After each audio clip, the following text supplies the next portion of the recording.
ओम शांति। इसके पहले हमने भोग का महत्व समझा था कि भोग को किस प्रकार से कैसे लगाएं। तो कई भाई बहनों के कमेंट्स आए, कॉल आए, तो उन्होंने पूछा कि क्या भोग लगाने का कोई उचित समय होता है, विधि होती है? क्या हम किसी विशेष समय पर हम परमात्मा को भोग स्वीकार करा सकते हैं? नहीं, कुछ ऐसा नहीं है। आप कभी भी किसी भी समय परमात्मा को बड़े प्यार से भोग स्वीकार करा सकते हैं।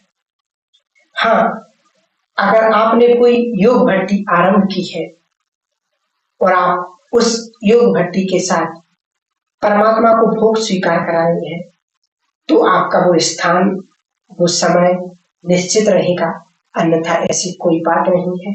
आप कभी भी किसी भी समय बड़े प्यार से परमात्मा पिता को भोग स्वीकार करा सकते हैं। दूसरा ये पूछा है, क्या हम प्रतिदिन भोग स्वीकार कराना है या सिर्फ सदगुरुवार को? अगर प्रतिदिन भोग स्वीकार कराना है तो क्या दिन में एक बार कराना है या 2 बार स्वीकार कराना है? देखिए, जैसे हम सब सभी घर के सदस्य होते हैं, हम जो भी चीज बनाते हैं तो सभी सदस्य बड़े प्यार से उसको स्वीकार करते हैं। यदि एक सदस्य भी ना खाए तो अच्छा नहीं लगता है। तो परमपिता परमात्मा हमारे घर के सबसे बड़े सदस्य, सबसे विशेष सदस्य हैं। वो हमारे घर के मुखिया हैं। तो हमारा एक फर्ज होता है, ये उनके प्रति रिगार्ड होता है कि हम चाहे कितने भी बार जो भी चीज बनाते हैं, हम उसे खुद ही या परिवार को स्वीकार कराने से पहले परमात्मा को स्वीकार कराएं। इसमें ही हमारी ही भलाई है, क्योंकि जब हम परमपिता परमात्मा के पास भोग लेकर के जाते हैं तो परमात्मा पिता उसको प्रसाद बना देता है, उसमें अपनी शक्तियां भर देते हैं, उसमें अपनी दुआएं भर देते हैं, अपना आशीर्वाद भर देते हैं। तो ये हम सब के लिए वरदान बन जाता है। तो कितना सुंदर तरीका है। और दूसरा, परमात्मा पिता के लिए हमारा कार्य हो जाता है कि यदि घर में शुद्ध और सात्विक भोजन बनता है, तो यदि 3 बार बन रहा, 4 बार बन रहा, जितनी भी बार बन रहा है, कुछ भी अच्छा बन रहा है, तो आप पहले बड़े प्यार से परमात्मा पिता को स्वीकार करेंगे, उसके पश्चात ही खुद या अपने परिवार को खिलाएंगे। अगर हाँ, घर में तामसिक भोजन बनता है तो आप 2 बार परमपिता परमात्मा को बड़े प्यार से ड्राई फ्रूट्स या फ्रूट्स का भोग स्वीकार करा सकते हैं। यदि प्याज और लहसुन बनता है तो आप एक बार अच्छी तरीका से प्रॉपर भोजन बनाइए, और बर्तन को बार बार साफ करना, अलग से भोग बनाना इतना सहज नहीं हो पाता। तो आप एक बार बड़े प्यार से, बड़े अच्छी रीति से भोजन बना करके स्वीकार कराइए। आप लंच स्वीकार करा सकते हैं, आप सुबह आप दूध या फ्रूट का भोग लगा सकते हैं, है ना? यदि आप 2 बार बना सकते हैं तो वो आपकी इच्छा है और वो आपकी भावना है। तीसरा, किसी ने पूछा कि क्या हम परमपिता परमात्मा को भोग स्वीकार कराने से पहले उसको टेस्ट कर सकते हैं? देखिए, अगर आपकी भावना सिर्फ इतनी है कि मैं बड़े प्यार से, अच्छी तरह से भोग बना करके परमात्मा को स्वीकार कराऊं, तो आप बिल्कुल टेस्ट कर सकते हैं। इसलिए तो सबरी का गायन बना है कि सबरी थोड़ी चाहती थी कि मैं अपने झूठे वेद परमात्मा को खिलाऊं। उसकी दिल की सिर्फ इतनी भावना थी कि कोई भी खट्टा या कड़वा वेद मेरे प्रभु के मुख में न चला जाए। अगर आपके भी प्योर शुद्ध भावना है तो आप बहुत अच्छी रीति से भोजन बना हुआ, जिसमें हर चीज परफेक्ट हो, वही मैं परमात्मा पिता को स्वीकार करा। तो आप सिर्फ उतना लीजिए जितना आपको टेस्ट का पता चल जाए। खाने के लिए नहीं, सिर्फ टेस्ट करने के लिए आप उसे ले सकते हैं। फिर किसी ने पूछा कि जब हम परमपिता परमात्मा को भोग स्वीकार कराते हैं तो क्या हम उससे पहले शुद्धता, स्वच्छता क्यों जरूरी होती है? देखिए, इसके लिए क्या है कि परमात्मा पिता को जो चीज सबसे अधिक प्यारी है वो है शुद्धता, पवित्रता। देखा जाए, परमात्मा पिता को हम पसंद स्थूल शुद्धता पवित्रता ही नहीं, यहाँ की भी, मन की भी, तन की भी, हर प्रकार की स्थान की भी शुद्धता पवित्रता बहुत आवश्यकता है। ये हमारी भावना जितनी शुद्ध प्योर होगी उतनी हम परमपिता परमात्मा की तरफ चलेंगे। एक बार बहुत सुंदर अनुभव है कि एक बार संदेशी दादी भोग लेकर के गई बटन में, तो जब बाबा के सामने भोग को ओपन किया गया तो जैसे ही बाबा ने उस डिब्बी को खोला तो उसमें एक बहुत बड़ा सांप था। तो संदेशी दादी तो एकदम घबरा गई और उनको लगा कि ये क्या है। तो बाबा ने कहा कि जाओ बच्ची, भोग को वापस लेकर के जाओ और इसको ठीक करके वापस लाना। तो दादी गई और उन्होंने देखा कि भोजन तो बहुत अच्छी रीति से बना गया, परंतु ये सांप कहाँ से आ गया। तो जब उन्होंने दोबारा अच्छे से चेक किया तो उसमें से एक छोटा सा बाल था। फिर दादी ने फिर से भोजन को बनाया बड़ी शुद्धता से और फिर से बाबा के पास बर्तन में जब लेकर के गई तो दादी ने कहा कि बाबा एक छोटा सा बाल था और आपने इतना बड़ा सांप दिखा दिया। तो बाबा ने मुस्कुरा करके कहा कि बच्ची, कहाँ बैठी हो तुम, सूक्ष्म बर्तन में हो ना, और किसी भी चीज को जब तुम सूक्ष्म रीति से देखोगे तो छोटी चीज भी बहुत बड़ी दिखेगी ही ना।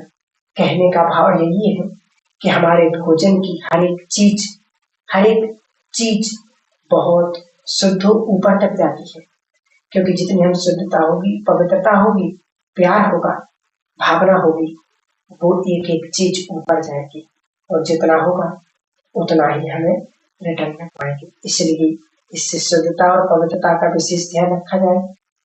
किसी का ये भी कहना है कि हमारे जीवन में अभी धारणाएं नहीं है, पवित्रता की धारणा नहीं है, तो क्या हम फिर भी बाबा को भोग स्वीकार करा सकते हैं? कहीं भोग खंडित तो नहीं होगा? बिल्कुल नहीं होगा। आप घर पर बैठ करके अच्छी रीति परमपिता परमात्मा को भोग स्वीकार करा सकते हैं, क्योंकि जितना जितना आप बाबा को भोग स्वीकार कराते जाएंगे, परमात्मा पिता उसमें अपनी पावर डालते जाएंगे, उतना आपके जीवन में धारणा आती जाएगी। आपका मन शक्तिशाली बनना आरंभ हो जाएगा और आपका जीवन भावना युक्त हो जाएगा। हाँ, परंतु इतना ध्यान जरूर रखिए, आप सेंटर पर भोग लगाने में जरा भी अपनी भागीदारी नहीं देंगे, क्योंकि उसमें आप यदि शामिल होते हैं बनाने में तो आपका पाप का खाता बन सकता है, क्योंकि वहां आने वाली सभी आत्माएं उसको भोग को स्वीकार करती हैं। घर में तो आपके सिर्फ घर के सदस्य स्वीकार करते, परंतु वहां पर सभी आत्माएं स्वीकार करती हैं। वो आत्माएं जिन्होंने आजीवन धारणाओं का पालन किया है, परंतु यदि आप उसमें भागीदारी करते हैं, आपके जीवन में अभी धारणाएं नहीं है, तो आपकी वजह से उनकी धारणाएं खंडित हो सकती हैं, जिससे आपका पाप का खाता बन जाता है। इसलिए अभी आप सेंटर पर किसी भी प्रकार की सेवा में शामिल न हो। हाँ, आप घर पर विधिवत बाबा को भोग स्वीकार कर सकते हैं। और एक लास्ट प्रश्न क्या है कि हमें डिब्बी में भोग लगाना चाहिए या कटोरियों में भी भोग स्वीकार कर सकते हैं? आप कैसे भी स्वीकार कर सकते हैं, बस आपकी भावना बहुत प्यारी होनी चाहिए। हम डिब्बी में क्यों कहते हैं? क्योंकि उससे बंद हो जाता है ना, भोजन ढका हुआ रहता है, जिसमें किसी भी प्रकार की स्थूल भी और सूक्ष्म भी धूल मिट्टी हो या कोई भी चीज शामिल नहीं होती। तो जब बाबा उसमें पावर्स डालता है, वाइब्रेशन डालता है, तो वो भी बहुत शुद्ध रहता है। इसलिए जितना भोजन ढका हुआ होगा उतना अच्छा रहता है। इसीलिए हम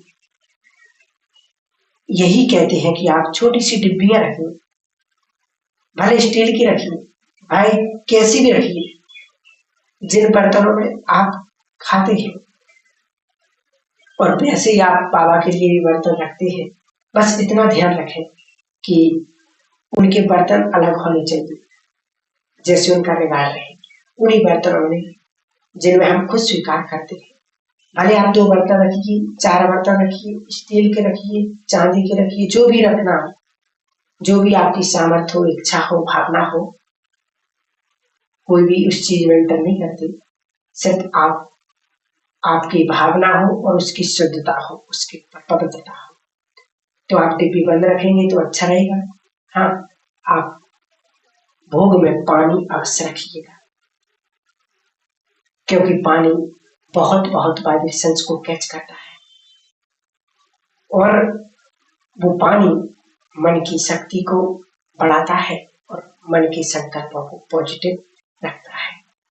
जब भी आप भोग स्वीकार करेंगे तो आप पानी उसमें अवश्य रखिए, क्योंकि एक बार हमने एक अनुभव भी बताया था कि जब एक बार एक बहन परमपिता परमात्मा को बड़े प्यार से पानी स्वीकार कराया, तो जब उनको सबसे ज्यादा अधिक जरूरत थी तो सभी के घरों में पानी खत्म हो गया था, लेकिन उनका पानी का टैंक फुल रहा था। वो खुद भी भरपूर रहे थे और अनेक आत्माओं को भी भरपूर कर दिया था। तो यही सत्यता है, हम जिस चीज को बड़े प्यार से, बड़े भावना से परमपिता परमात्मा को स्वीकार कराते हैं, भगवान बन जाता है और उसको कई गुना करके रिटर्न हमें देता है। तो हम समझते हैं शायद आपके सभी प्रश्नों के उत्तर अब मिल गए होंगे। यदि कोई रह गया है तो आप कमेंट सेक्शन में आप जरूर दे सकते हैं। वास्तविकता तो यही है कि कोई भी मन में प्रश्न न उठाए, बस सच्ची भावना से, प्यार से अपने घर का सबसे बड़ा सबसे प्यारा अपना घर का मुखिया समझेंगे तो भगवान हमारी हर प्रकार से मदद करेगा, रक्षा करेगा और भगवान हमेशा आपके जीवन में बहुत सुंदर परिवर्तन लाएगा और परमात्मा पिता की दुआ में पलना आपका आरंभ हो जाएगा, आपका जीवन सार्थक हो जाएगा। ओम शांति।